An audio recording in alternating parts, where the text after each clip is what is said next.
Hello guys, स्वागत है आपका इस चैनल में।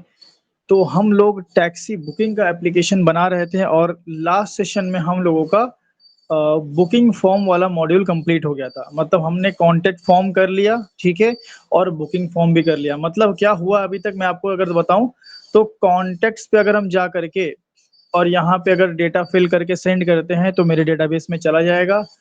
इसी तरह अगर मैं होम पे आकर के और यहाँ से अगर कोई गाड़ी मैं बुक करता हूँ, ठीक है, तो यहाँ बुकिंग भी हो जाएगी और डेटा मेरा डेटाबेस में चला जाएगा।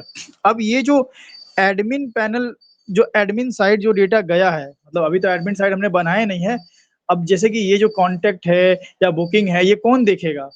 भाई जो बुकिंग होगी इस वेबसाइट का मालिक देखेगा। तो वेबसाइट के मालिक जो कि वेंडर होगा, उसके लिए हम एडमिन साइड बनाते हैं। ठीक है, तो वेबसाइट का दो साइड होता है। एक तो हो गया भाई पब्लिक साइड और एक हमारा हो जाता है एडमिन साइड। तो आज हम अब एडमिन साइड बनाएंगे, क्योंकि एडमिन साइड इसलिए हमें बनाना जरूरी है क्योंकि अगला जो मॉड्यूल है, जैसे कार्स अगर मान लीजिए मुझे करना है, तो ये कार वार कौन अपलोड करेगा? भाई ये जो वेंडर होगा वो करेगा, उसके पास जो जो गाड़ियां होंगी वो अपलोड करेगा। इसी तरह सर्विसेज कौन अपलोड करेगा? भाई एडमिन अपलोड करेगा कि मेरे मैं ये सर्विसेज प्रोवाइड करता हूँ। तो बिना एडमिन पैनल के हम ये सारे काम अब नहीं कर सकते। कॉन्टेक्ट हमने भेज लिया, लेकिन कॉन्टेक्ट को रीड कौन करेगा? एडमिन करेगा। बुकिंग हमने कर लिया, लेकिन बुकिंग डेटा को रीड कौन करेगा? ठीक है, वो एडमिन करेगा। तो एडमिन पैनल अब बनाना बहुत जरूरी हो चुका है। तो एडमिन पैनल जो होता है, मैं अगर आपको बताऊं तो वो सिक्योर्ड होता है। मतलब ऐसा नहीं कि कोई भी एडमिन पैनल एक्सेस कर ले। मान लो यहाँ पे एक यूआरएल है /admin/डैशबोर्ड। तो वो अगर मैं मान लो /admin/डैशबोर्ड बनाता हूँ तो उसको कोई भी पब्लिक एक्सेस नहीं करना चाहिए। ऐसे तो भाई कोई भी जाएगा और एडमिन साइट पे जा करके कुछ भी सर्विस अपलोड कर देगा, उल्टा पुल्टा यहाँ पे लिख देगा। तो वहां पे एडमिन पैनल जो होगा वो पासवर्ड प्रोटेक्टेड होगा, जिसमें आज हम स्प्रिंग सिक्योरिटी यूज करने वाले हैं। और स्प्रिंग सिक्योरिटी हम पुराना वाला यूज नहीं करेंगे। पहले जो वेब सिक्योरिटी अडेप्टर वगैरह यूज होते थे वो नहीं करेंगे, हम लेटेस्ट फीचर यूज करेंगे स्प्रिंग सिक्योरिटी का। तो कैसे होगा ये सब काम? थोड़ा सा आपको ध्यान यहाँ पे देना पड़ेगा, क्योंकि अगर आप ध्यान नहीं दिया तो चीजें आपको समझने में प्रॉब्लम हो सकती है। लेकिन हाँ, अगर आप फोकस्ड होकर वीडियो देखोगे और बिल्कुल आराम से देखोगे स्टेप बाय स्टेप, तो आपको पूरी चीजें समझ में आएगी, इस बात की गारंटी है। तो सबसे पहले हम क्या करेंगे, यहाँ पे आइए। देखिए, स्टेप बाय स्टेप मैं आपको समझाऊंगा, जैसा मेरा हमेशा तरीका रहता है समझाने का। सबसे पहले हम एडमिन पेज क्रिएट करते हैं, ठीक है। तो हम टेम्पलेट्स के अंदर आ जाते हैं और राइट क्लिक करके यहाँ पे एक हम फोल्डर बना लेंगे। ठीक है, यहाँ पे हमने एक फोल्डर बना लिया। फोल्डर का नाम हम रख लेते हैं एडमिन, ठीक है। या फिर हाँ चलो ठीक है, एडमिन हमने नाम रख दिया फोल्डर का। और एडमिन के अंदर मैं एक बनाऊंगा HTML, क्योंकि थाइमली यूज कर रहे हैं तो HTML हमने बना लिया। HTML हमने यहाँ पे बना लिया। इसका नाम हम रख देंगे डैशबोर्ड। आप कोई भी नाम रख सकते हो अपने अकॉर्डिंग, मैं डैशबोर्ड रख रहा हूँ। तो ये भाई मेरा एडमिन का डैशबोर्ड है, ठीक है। जो कहाँ है? एडमिन फोल्डर के अंदर है एडमिन डैशबोर्ड।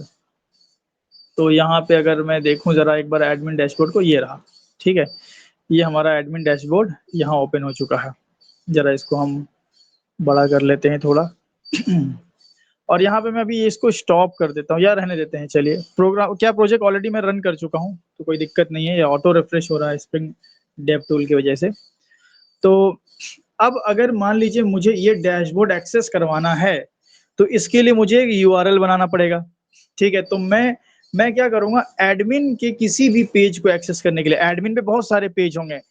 एडमिन पे क्या क्या पेज हो सकते हैं भाई? डैशबोर्ड पे यहाँ पे अगर मैं कुछ पेजेस की अगर हाइपर लिंक बनाऊं, तो अगर मैं ऐसा लिख दूं कि यहाँ पे, एक मिनट, थोड़ा सा हैंग कर रहा है। मैं अगर इसको बंद कर देता तो ज्यादा बेटर होता। चलिए कोई बात नहीं। हाँ, तो मैं इसको बंद कर देता हूँ फिलहाल के लिए, ठीक है, ताकि बार बार ये रिफ्रेश ना हो। चलो, ए टैग लगाकर हम सबसे पहले देते हैं भाई, जो कांटेक्ट भेजा गया है मैं उसको रीड करना चाहता हूँ, तो मैं यहाँ लिखता हूँ रीड ऑल कॉन्टैक्ट्स, ठीक है। इसी तरह और कौन कौन से एडमिन के अंदर कौन कौन से पेज को एक्सेस किया जा सकते हैं? रीड ऑल बुकिंग्स, ठीक है, इस तरीके से। अब ये href क्या होगा मैं भाई बाद में डिसाइड करेंगे, ठीक है, कि इसका हम href अभी हैश करके छोड़ देते हैं। ठीक है, ये हो गया। अब ये href हो गया, ठीक है। यहाँ पे href क्या हो रहा है भाई, चलो कोई बात नहीं। तो href हो गया हैश, ठीक है। और यहाँ पे मैं एक h1 टैग में मैसेज भी दे देता हूँ, सिंपल सा, welcome, welcome to admin panel या डैशबोर्ड, जो भी आप लिखना चाहो। अब आप यही चाहेंगे ना कि ये जो मेरा डैशबोर्ड है ये भाई कोई एक्सेस ना कर पाए सिवाय मेरे, क्योंकि मैं वेबसाइट का मालिक हूँ तो मैं ही एक्सेस कर पाऊँ। भाई कोई और ना मेरी बुकिंग देख ले, कोई और ना मेरे कॉन्टेक्ट देख के कहीं कोई डिलीट ना कर दे, कोई बुकिंग्स को डिलीट ना कर दे, मेरे एडमिन पैनल के पेज से मेरे वेबसाइट में कोई छेड़खानी ना कर दे। तो इसको सिक्योर करना पड़ेगा आपको।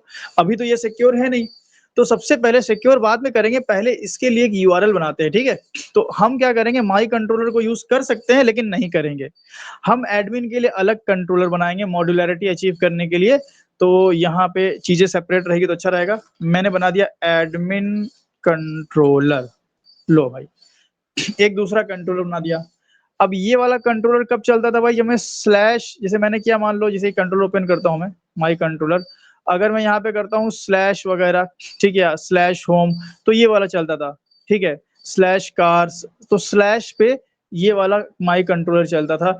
एडमिन वाले को मैं कुछ और दे दूंगा, मैं यहाँ पे क्या, पहले तो कंट्रोलर एडिशन लगा दूंगा, कंट्रोलर, और मैं ये बता दूंगा कि भाई इसमें एक रिक्वेस्ट मैपिंग होगी अलग से, ठीक है। मैं बोलूंगा ये कंट्रोलर कब चलेगा, जब कोई स्लैश एडमिन फायर करेगा, ठीक है। तो अगर आपने ब्राउजर से सिर्फ स्लैश फायर किया, मान लो मैंने स्लैश कार किया, तो कौन सा कंट्रोल चलेगा भाई, माई कंट्रोलर वाला चलेगा। लेकिन अगर मैंने कर लिया स्लैश एडमिन, तो अब मेरा क्या है, ये एडमिन कंट्रोलर चलेगा। तो ये आप क्या कर सकते हैं, कंट्रोलर के ऊपर भी रिक्वेस्ट मैपिंग दे करके डिफरेंट डिफरेंट कंट्रोलर्स बना सकते हैं। अगर मैंने कोई कंट्रोलर नहीं दिया तो वो स्लैश पे चलेगा, जैसे यहाँ पे देखिए, सॉरी कोई रिक्वेस्ट मैपिंग नहीं दिया तो भाई ये स्लैश पे चल रहा था। लेकिन अगर मैंने रिक्वेस्ट मैपिंग दे दिया तो ये स्लैश एडमिन पे चलेगा, ठीक है। यहां तक तो कोई दिक्कत नहीं होनी चाहिए आपको। अब स्लैश एडमिन पे ये खुला। अब यहां से मैं क्या करता हूं, अपने डैशबोर्ड को एक्सेस करा देता हूं, क्योंकि हम जानते हैं स्प्रिंग में हम व्यू को कंट्रोलर से कॉल करते हैं। तो यहाँ पे हमने बना लिया पब्लिक स्ट्रिंग, ठीक है, पब्लिक एक हमने कर लिया स्ट्रिंग, और इसका नाम कर लिया मैंने एडमिन डैशबोर्ड कर लें, चलो डैशबोर्ड, एडमिन डैशबोर्ड, ठीक है। और ये हमने बना लिया, और यहाँ पे हमने कर लिया रिटर्न स्टेटमेंट। रिटर्न क्या हो जाएगा भाई, एडमिन फोल्डर के अंदर है ना, तो एडमिन के अंदर क्या है, डैश बोर्ड, ये मैं स्ट्रिंग के फॉर्म में दे दूंगा, ठीक है। तो ये सिंपल, हमने यहाँ पे फोल्डर का नाम बता दिया, एडमिन फोल्डर के अंदर भाई डैशबोर्ड चला दो, तो ये चल जाएगा। चलिए इसको हम यहाँ पे इस तरीके से थोड़ा सा लाइन कम कर देते हैं।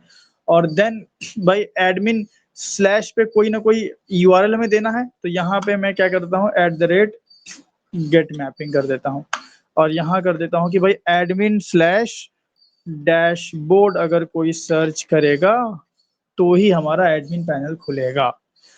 अब आपकी मर्जी है, एडमिन स्पेसिफिक एडमिन स्लैश पे ओपन करना तो यहाँ पाथ दे करके मल्टीपल यूआरएल बना सकते हो आप, भाई स्लैश दे दिया, डैशबोर्ड दे दिया, एडमिन दे दिया, ठीक है, वेंडर दे दिया, आप मल्टीपल यूआरएल बना सकते हैं।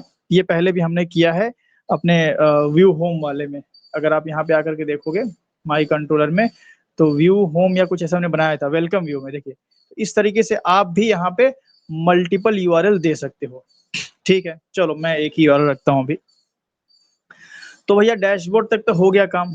अब क्या ये चलेगा, तो एक बार हम यहाँ पे रिलॉन्च कर लेते हैं, और देन चेक करते हैं कि हमारा ये ओपन हो रहा है कि नहीं हो रहा है। देन अगर ये ओपन होगा तो बहुत अच्छी बात भी है और बहुत बड़ी गड़बड़ी भी है। अच्छी बात इसलिए कि हमारा कोड सही अच्छे से चल रहा है, और गड़बड़ की बात यह है कि भाई एडमिन पैनल कोई भी एक्सेस नहीं करना चाहिए, सिक्योर्ड होना चाहिए, ठीक है। तो आइए जरा हम लोग इसको चेक कर लेते हैं। प्रोजेक्ट हमने रन कर दिया है, तो slash admin slash dash board ये हमने मारा, और यहाँ पे ये भैया एडमिन पैनल तो खुल गया हमारा। तो अब हम हमारे पास एडमिन पैनल है, ठीक है, एडमिन पैनल हमने बना दिया और पब्लिक वाला भी साइड है, पब्लिक वाली साइड अपनी जो ये सारे जो पेजेस थे अबाउट कार्स ये वो, लेकिन डैशबोर्ड सिर्फ एडमिन ही एक्सेस करना चाहिए। तो अब मुझे क्या करना पड़ेगा, मुझे इस एडमिन पेज पे, इस डैशबोर्ड एचटीएमएल पे, एडमिन पेज में किसको बोल रहा हूँ, एडमिन पेज में इस डैशबोर्ड वाले को बोल रहा हूँ, ठीक है। तो मैं अपने एडमिन डैशबोर्ड को सिक्योर करना चाहता हूँ कि भैया इस तरीके से डायरेक्ट ओपन ना हो जाए, ठीक है। देखो मैं क्यों स्लोली जा रहा हूँ, मैं चाहता हूँ कि आप यहाँ पे प्रोजेक्ट के साथ साथ स्प्रिंग सिक्योरिटी भी सीख लो, इसलिए आराम से थोड़ा चल रहे हैं, ठीक है। तो कैसे होगा भाई, कैसे मैं अपने इस पेज को सिक्योर करूं, ठीक है। तो उसके लिए सबसे पहले हम आएंगे स्प्रिंग सिक्योरिटी का, यहाँ पे डिपेंडेंसी ऐड करेंगे।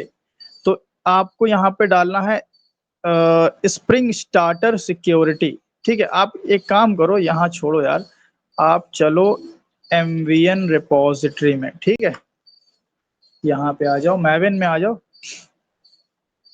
और यहाँ पे आकर के आप सर्च कर लो, ठीक है, spring spring starter starter security, ये आप सर्च कर लें, बाकी ये आ जाएगा, ठीक है। यहाँ पे देखिए स्प्रिंग बूट स्टार्टर सिक्योरिटी आ गया और इस पे आप पहले ऑप्शन में जा करके आप यहाँ पे लेटेस्ट वाला 3.3.1 उठा लीजिए, इसको कॉपी कर लीजिए और बस बंद कर लीजिए, ठीक है। इतना काम आपको करना है। तो सिंपल आ जाते हैं हम अपने pom.xml में और यहाँ डिपेंडेंसी ऐड कर लेते हैं। वर्जन हम नहीं देंगे, हम चाहेंगे कि अपने आप मैनेज कर ले, जो हमारा पेरेंट वर्जन है जिसे हम स्प्रिंग बूट 3.3.0 यूज कर रहे हैं, तो उसके अकॉर्डिंग ये सिक्योरिटी का वर्जन ले लेगा, ठीक है। अब देखिए बहुत कमाल की चीज होने वाली है, जैसे ही, बहुत ध्यान सुनिएगा आप, जैसे ही आप यहाँ पे स्प्रिंग बूट स्टार्टर सिक्योरिटी की डिपेंडेंसी लगाएंगे, ठीक है, तो यहाँ पे स्प्रिंग बूट हमारे सारे पेज को सिक्योर कर देगा। मतलब हमारे सारे पेज, मतलब हमारे सारे यूआरएल्स को सिक्योर कर देगा, चाहे आपका वो लोकल होस्ट 8080 हो, ठीक है, या 8080 स्लैश होम हो, या स्लैश इंडेक्स्ड हो, या स्लैश एडमिन हो, या स्लैश एडमिन, कोई भी यूआरएल अब आप एक्सेस नहीं कर पाओगे। सारे यूआरएल को वो क्या कर देगा, सिक्योर कर देगा। मैं आपको दिखाऊं, देखिए मैं यहाँ पे 8080 स्लैश ओपन करता हूँ, इससे मुझे मेरा क्या है, इंडेक्स वाला पेज खुलना चाहिए था। यहाँ देखिए, यहाँ पे जैसे मैंने एंटर किया और 1 मिनट, यहाँ पे अभी इसने सिक्योर नहीं किया, आई थिंक मुझे लगता है कि अभी ये अपडेट नहीं हुआ सही से। तो spring boot 1 minute starter security, ये तो मैंने डिपेंडेंसी तो मैंने सही लगाई है, ठीक है। तो ये काम नहीं कर रहा है, तो एक बार हम क्या करते हैं, एक बार मैवन अपडेट कर लेते हैं। आ जाओ भाई, यहाँ पे आ जाते हैं मैवन और अपडेट प्रोजेक्ट और यहाँ पे बुकिंग और फोर्स अपडेट। तो अपडेट करने के बाद यहाँ पे काम करना चाहिए, तो एक बार अपडेट हो जाएगा तो फिर हम देखते हैं रन करके दोबारा कि भाई क्या हुआ है सीन। चलो अब यहाँ पे एक बार चेक कर लें, ठीक है, एक बार हम रीलॉन्च कर देते हैं एप्लीकेशन को।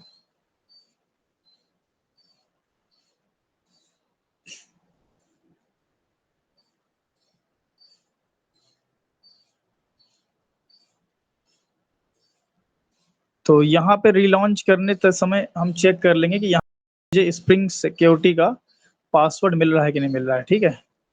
तो यहाँ जरा चेक करें, यहाँ पे ये देखिए यूजिंग जनरेटेड सिक्योरिटी पासवर्ड, ये मिल रहा है, मतलब ठीक है। अभी आप उसके चक्कर में मत फंसो, मैं बस चेक कर रहा था। तो अब मैं अगर लोकल होस्ट 8080 करूंगा, देखो नहीं एक्सेस हो रहा है, तो मतलब अपडेट नहीं हुआ था प्रॉपरली प्रोजेक्ट। मतलब यहाँ पे हुआ क्या यार, ये पेज तो हम थोड़ी बनाए थे, टेंशन मत लेना, वीडियो कहीं कट नहीं हुई है, ये पेज हमने नहीं बनाया था भाई। ये पेज जो आपको मिल रहा है वो स्प्रिंग सिक्योरिटी खुद ब खुद एक इनबिल्ड आपको वेब पेज दे रहा है, ठीक है। मतलब क्या हुआ, जैसे ही आपने जैसे ही आपने spring boot starter security dependency लगाई, इसने आपके हर एक यूआरएल को सिक्योर कर दिया। अब आप कोई यूआरएल एक्सेस नहीं कर सकते, कौन-कौन सी यूआरएल एक्सेस सिक्योर किया? सारे, चाहे वो स्लैश हो, चाहे वो स्लैश एडमिन हो, ये देखो, या वो स्लैश इंडेक्स हो, या फिर वो 8080 स्लैश कार्स हो, कोई भी आपका यूआरएल ओपन नहीं होगा। अब मान लो मैंने 8080 एक्सेस किया, तो सारे पेज को सिक्योर कैसे करेगा ये? यहाँ पे ये एक इनबिल्ट आईडी पासवर्ड दे देगा आपको, ठीक है? और एक वेब पेज ला करके सामने खड़ा कर दिया, बोला भैया आईडी पासवर्ड डालोगे तभी हम एक्सेस देंगे। अच्छा, बाय डिफ़ॉल्ट जो यूज़र नेम होता है वो होता है यूज़र ओनली, बाय डिफ़ॉल्ट जो होता है वो यूज़र ही होता है, और पासवर्ड ये आपको यहाँ पे दे देगा कंसोल में। ये देखिए, यहाँ पे आप जब प्रोजेक्ट रन हो जाएगा ना, थोड़ा ऊपर जाओगे तो यहाँ पे एक लंबा चौड़ा पासवर्ड है, ये पासवर्ड आपने उठाया, ये कॉपी मारा और पासवर्ड आपने इसमें डाल दिया और देन साइन इन किया। अब आपका पेज यहाँ पे खुल जाएगा। ये देखिए, पेज ओपन हो गया। अब आप यहाँ पे कोई भी पेज ओपन कर सकते हैं क्योंकि आप लॉगिन हो चुके हैं, ठीक है? तो अब यहाँ पे जैसे आप लॉगिन हो गए, तो आप इज़िली कोई भी पेज यहाँ पे अब एक्सेस कर पा रहे हैं, ठीक है? स्लैश कार है, ये है, वो है। अगर मैं यहाँ पे ऐसा करूँ स्लैश एडमिन स्लैश डैशबोर्ड, ये, तो ये भी एक्सेस हो जा रहा है। मतलब आपने स्प्रिंग बूट ने क्या किया था, मेरे सारे यूआरएल को सिक्योर किया था। तो जब मैंने आईडी पासवर्ड डाली, तो मेरे सारे यूआरएल ओपन हो गए। अब कोई भी यूआरएल आप यहाँ से फायर करके चला सकते हो। फिर आपको लॉग आउट करना है, तो लॉग आउट भी बाय डिफ़ॉल्ट ये दे देगा, आप सिर्फ स्लैश लॉग आउट फायर कर दो और आपका लॉग आउट हो जाएगा। कन्फर्म का मैसेज आएगा, लॉग आउट पे क्लिक कर दो, लॉग आउट हो गया। अब आप कोई भी पेज नहीं खोल पाओगे, देखो 8080 स्लैश करेंगे, नहीं खुल रहा है। फिर से आपको आईडी और पासवर्ड डालनी पड़ेगी, यूज़र आईडी डालोगे एंड देन अपना पासवर्ड डाला एंड देन साइन इन किया, तो होगा। तो ये तो एक बेसिक फीचर स्प्रिंग बूट ने आपको अभी दिया। लेकिन क्या आप ये चाहेंगे कि मेरे एप्लीकेशन के सारे ही यूआरएल सिक्योर हो जाए?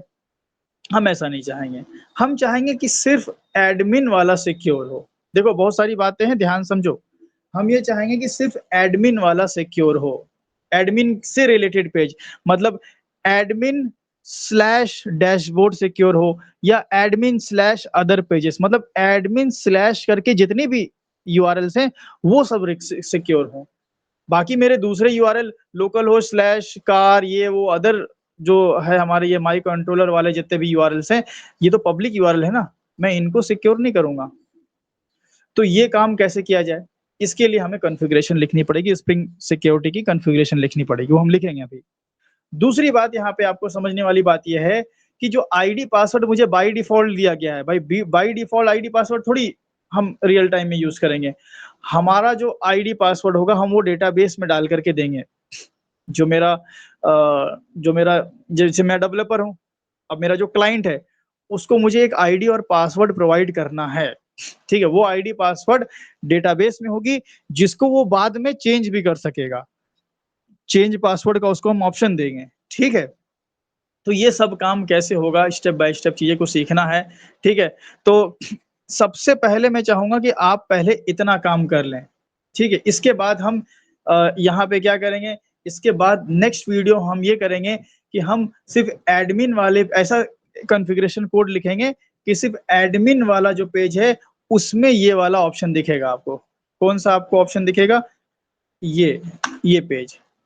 मतलब मैं ऐसा करूँगा कि अगर मैं 8080 फायर करूँ, तो वो पेज खुल जाना चाहिए। लेकिन अगर मैं एडमिन स्लैश डैशबोर्ड करूँ, तो वो नहीं खुलना चाहिए। मतलब मैं सिर्फ़ एडमिन वाला स्पेसिफ़िक यूआरएल को सिक्योर करूँगा, बाकी सारे यूआरएल को मैं पब्लिक करूँगा। तो ये काम हम नेक्स्ट सेशन में करेंगे। देन उसके बाद अगले सेशन में हम क्या करेंगे, डेटाबेस से आईडी पासवर्ड निकाल कर के लॉगिन करेंगे, ठीक है? ये डिफ़ॉल्ट यूज़र और डिफ़ॉल्ट पासवर्ड को हम यूज़ नहीं करेंगे। तो लगभग 3 सेशन हमें लगेगा, जिसमें हम लोग पूरा स्प्रिंग सिक्योरिटी का यूज़ करके अपना लॉगिन क्रेडेंशियल वाला मॉड्यूल कंप्लीट कर लेंगे। तो इतना पहले आप लोग कर लीजिए, ठीक है? आई होप आपको ये वीडियो पसंद आया होगा। वीडियो अपलोड करने में थोड़ा गैप हो गया, लेकिन हम कोशिश करेंगे कि अभी जो ये लॉगिन वाला मॉड्यूल है, ये हम जल्दी-जल्दी 2-3 दिन में, या कोशिश करेंगे कि अगर पॉसिबल हुआ तो आज ही हम नेक्स्ट वीडियो बना करके अपलोड कर देंगे, ठीक है? चलिए इसी तरह वीडियो के साथ बने रहिए, मिलते हैं हम लोग नेक्स्ट वीडियो में।